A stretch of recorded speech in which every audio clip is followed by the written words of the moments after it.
खबर आजमगढ़ जनपद से है, जहां महाराजगंज मोतीपुर के कोटेदार सूर्यभान यादव को राजनीतिक द्वेष से फंसाने को लेकर पूरे कोटेदार संघ महाराजगंज ने आज एसडीएम को ज्ञापन सौंपा।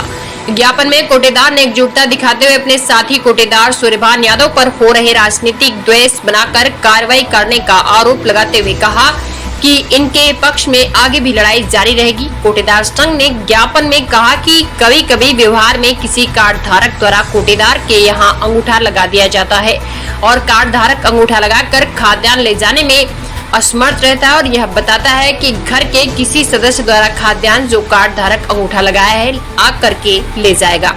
अगर इसी बीच में कोटेदार का किसी सक्षम अधिकारी द्वारा अचानक निरीक्षण किया जाता है तो उसके स्टॉक में उतना खाद्यान्न अधिक पाया जाता है, जिससे सक्षम अधिकारी द्वारा उस कोटेदार पर कार्रवाई होती है। इन्हीं सब मांगों को लेकर कि आज महाराजगंज कोटेदार संघ ने तहसील पहुंचकर एसडीएम को सौंपा ज्ञापन। इस मौके पर महाराजगंज कोटेदार संघ अध्यक्ष चंद्रशेखर यादव, संरक्षक विजयकांत पांडे, गौतम चौबे एवं समस्त कोटेदार उपस्थित रहे। महाराजगंज आजमगढ़ से जितेंद्र मौर्य की रिपोर्ट।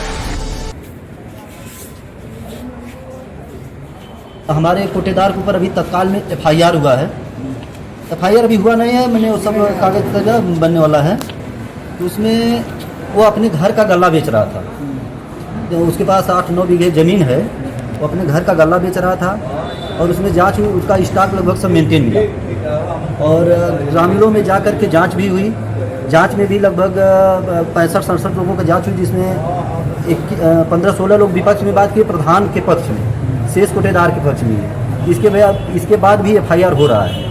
सर, हम लोगों की समस्या है कि अपने व्यक्तिगत घर का गल्ला जो है कि 8-10 बीघे खेत होने के बाद हम लोग अपने घर का गल्ला भी न बेच पाएँ।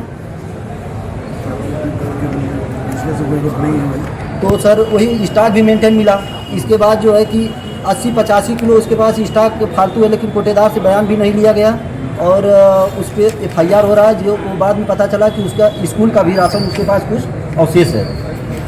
तो सर कुछ ये होता है सर, जैसे हम लोग देहात में, गांव में दुकानें चलाते हैं, व्यवहारिक पक्ष से कुछ लोग आते हैं, फिंगर लगा कर चले थे। औरतें आती हैं जो कि गर्भवती औरतें आती हैं और वैसे औरतें आती हैं।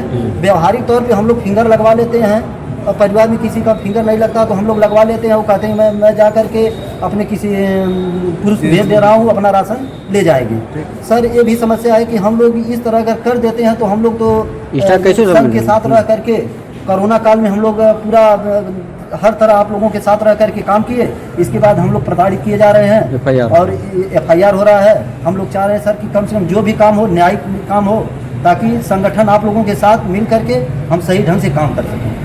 अनर्गल तरीके से हम लोगों पर एफआईआर ना हो और सर आप लोगों से हम लोगों के ही विशेष जो है मांगे हैं। आपका जो